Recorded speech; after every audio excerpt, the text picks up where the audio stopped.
Hi guys, and welcome to How to Maximize. In this video, I will show you how to redeem Roblox gift card on Amazon.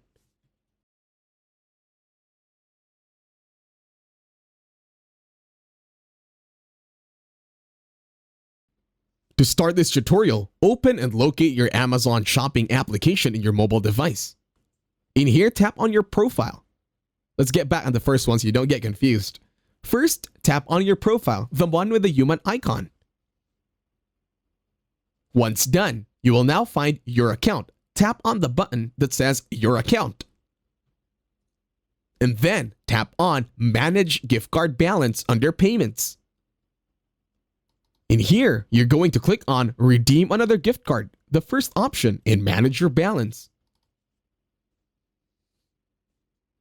Once done, you can now scan your claim code, or you can manually enter your claim code on the bar below. Once you're done typing your code, just tap on the yellow button that says Apply to your balance.